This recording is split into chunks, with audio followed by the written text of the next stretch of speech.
This is the fourth episode of Edges Soften with Patience.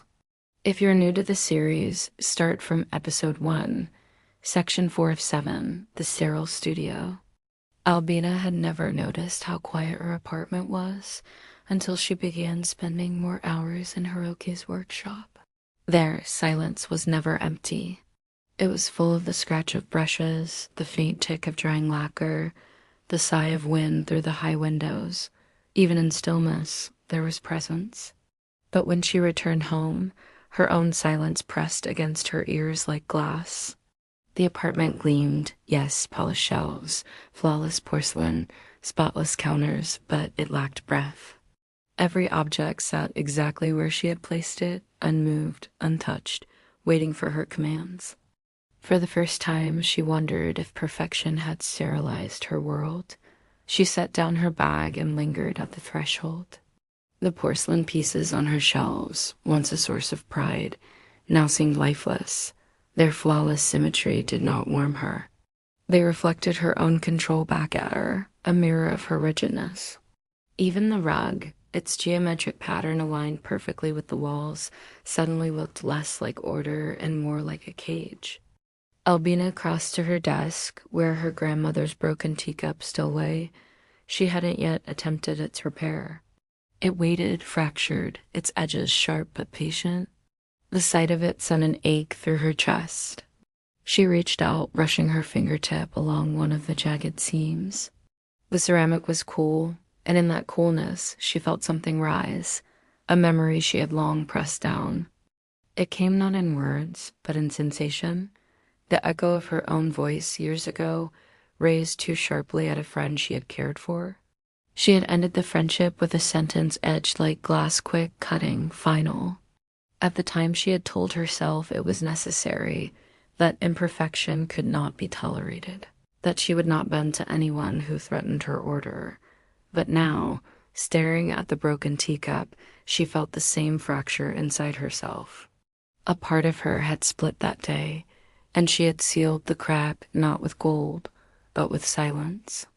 She pressed her palms against the desk, breathing unevenly.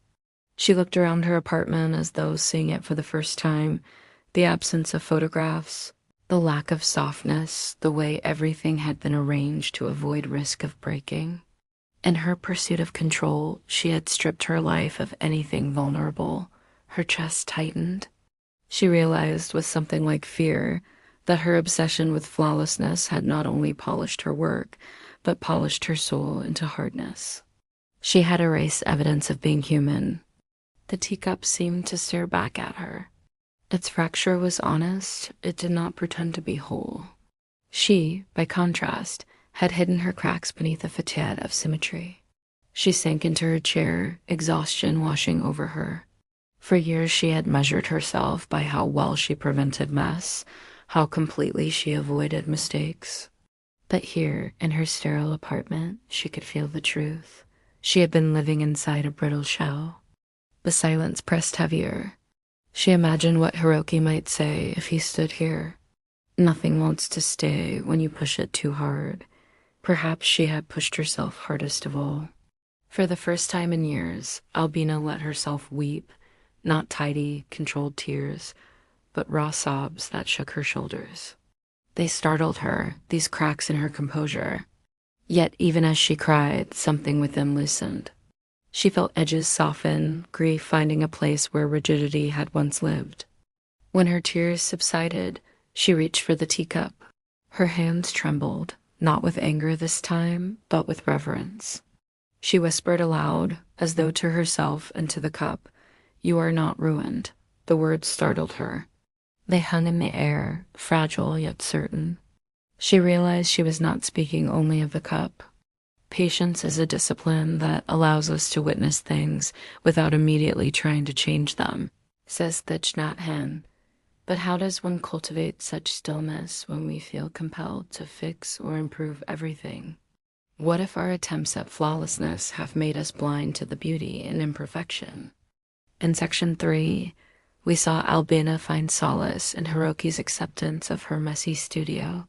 His words challenged her long-held beliefs about order and disorder.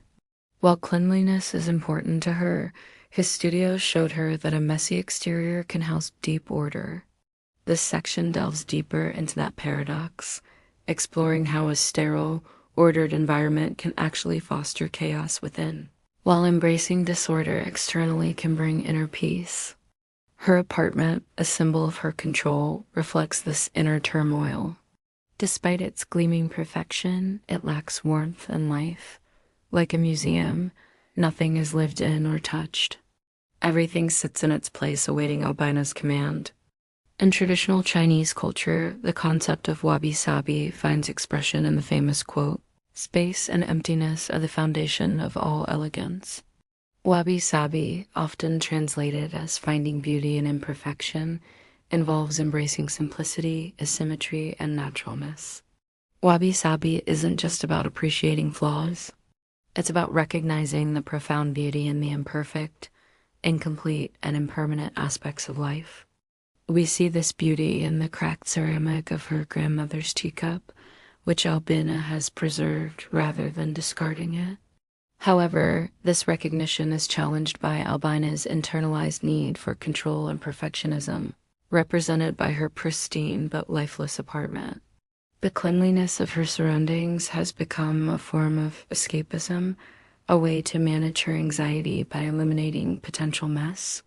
This avoidance of messiness reflects a resistance to fully engage with life, to embrace its inherent disorder and unpredictability. Her sterile apartment mirrors this internal struggle. By stripping away any vulnerability, she has created a space devoid of warmth and authenticity.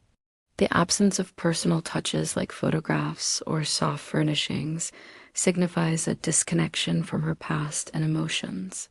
This lack of depth in her environment reinforces her isolation and emotional numbness.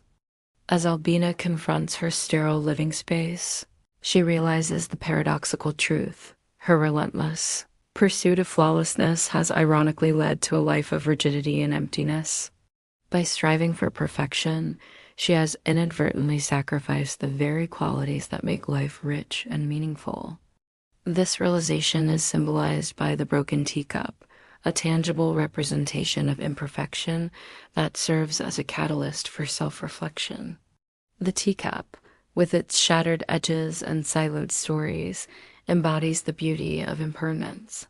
By mending it, Albina won't merely restore an object, but reconnect with a part of herself that's been fractured by her own making. Through her tears, we see a release, a letting go of the burden she's carried for so long. These raw, unfiltered emotions represent a vital aspect of the human experience that her pursuit of perfection had shut off. They are a testament to the power of vulnerability and the importance of embracing our true selves, flaws and all. By acknowledging her brokenness, Albina opens the door to healing and wholeness. It's a reminder that our imperfections are not things to be fixed, but aspects of ourselves to be cherished and integrated. As this section concludes, we see a shift in Albina's perspective. She begins to recognize that her worth is not defined by her ability to achieve flawlessness. Instead, it lies in her capacity to embrace the beauty of imperfection, both in herself and in the world around her.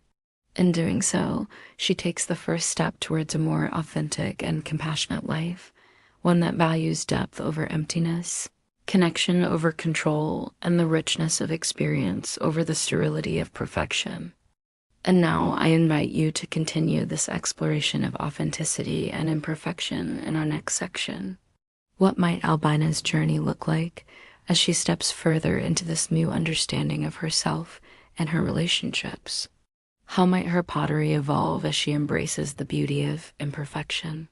Join me in section 5 to discover more.